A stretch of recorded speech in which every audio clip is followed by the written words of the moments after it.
Hello বন্ধুরা, ভালো আছো? আমি খুব ভালো আছি। আর এই যে দেখো বন্ধুরা, আজকে আমাদের ইঁচড়ের দই ইঁচড় হবে। আর এই ইঁচড়টা কাটবো। আমি রান্নাঘরে যাচ্ছি, আসো দেখবে।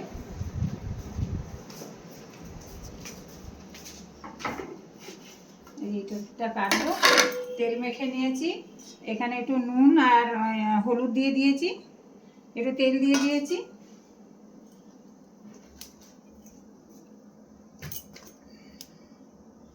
বটিতে তেল মেখে নিয়েছি।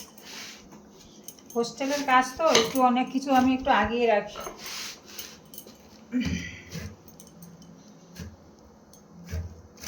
বন্ধুরা, আমি বসে সবজি কাটতে পারি না, আমার সবসময় দাঁড়িয়ে অভ্যাস। আর ছুরিতেও পারি না তেমন। আমার বটি হলে খুবই ভালো হয়।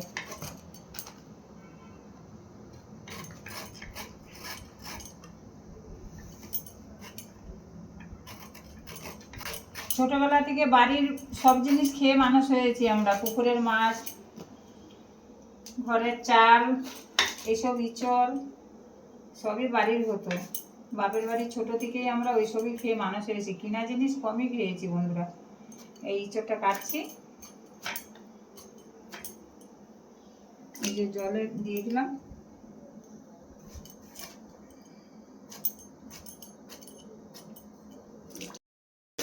হ্যালো বন্ধুরা, এই যে আমার ইঁচড় সিদ্ধ হয়ে ইঁচড়টা ভাজা করলাম। ইঁচড় ভাজাটা হয়ে গেল। আর ওর সাথে এই যে আলু ভেজে নিয়েছি। এবার ইঁচড়ের তরকারিটা বসাচ্ছি, ইঁচড়টা নামাচ্ছি।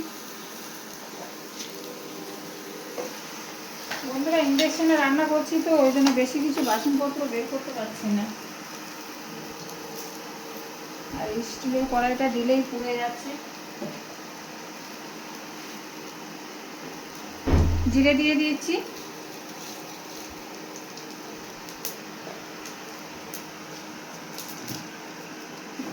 তেজপাতা দিয়ে দিচ্ছি, শুকনো লঙ্কা দিয়ে দিচ্ছি, এই যে লবঙ্গ, এলাচ, দারচিনি দিয়ে দিচ্ছি। দেখেছি বিস্কুটে ধোঁয়া বেরিয়ে যায় কড়াইতে।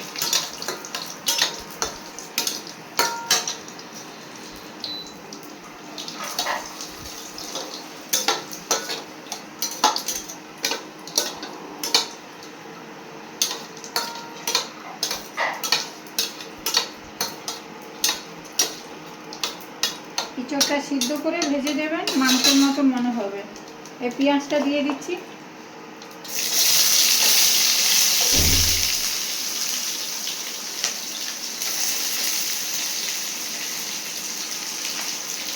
ইঁচড়টাতে একটু মশলা, পেঁয়াজ কুচা সব দিলে মাংসের মতনই মনে হবে। বন্ধুরা, ইঁচড়টা সিদ্ধ করে সবসময় ভেজে নেবেন, ভাজলে ইঁচড়টা মাংসের মতনই মনে হবে খেতে গিয়ে।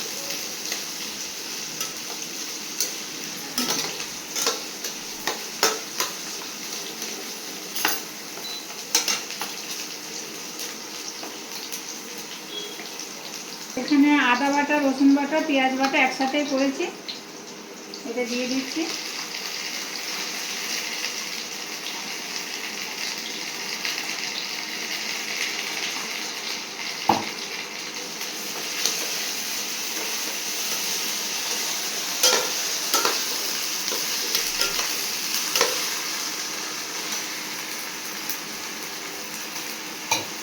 টমাটোটা দিয়ে দিচ্ছি।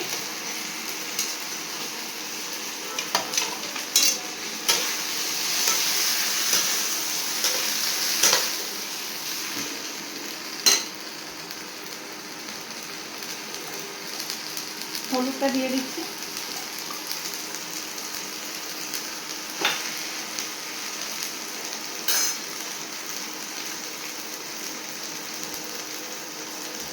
লঙ্কা গুঁড়োটা দিয়ে দিচ্ছি।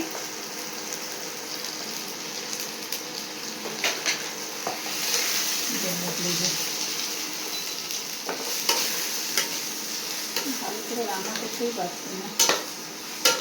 এরকম বন্ধুরা, কড়াইটা কেমন দাগ লেগে যাচ্ছে, কী করে রান্না দেখাবো। ধনের গুঁড়োটা দিয়ে দিচ্ছি।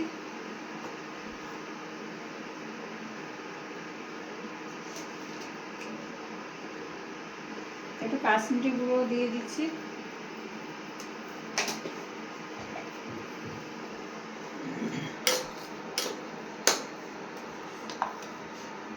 ইঁচড়টা দিয়ে দিচ্ছি,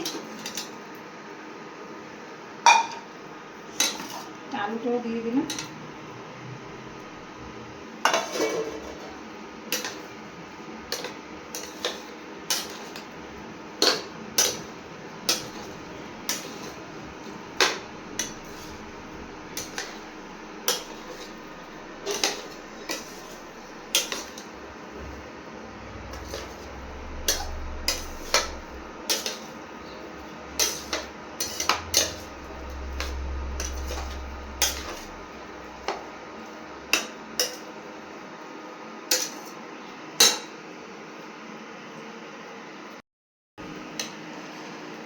বন্ধুরা দইটা দিয়ে দিচ্ছি, বলেছিলাম না দই ইঁচড় করবো।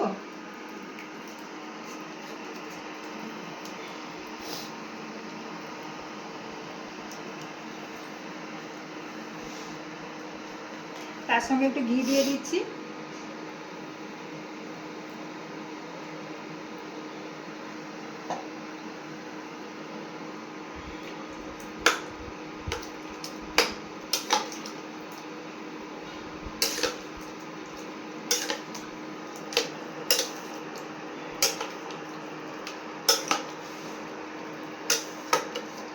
তাহলে বন্ধুরা আমার দই ইঁচড় হয়ে গেল।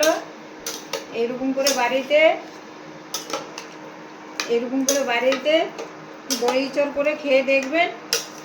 তারপরে ভালো লাগলে একটা লাইক কমেন্ট করে দেবেন। টাটা।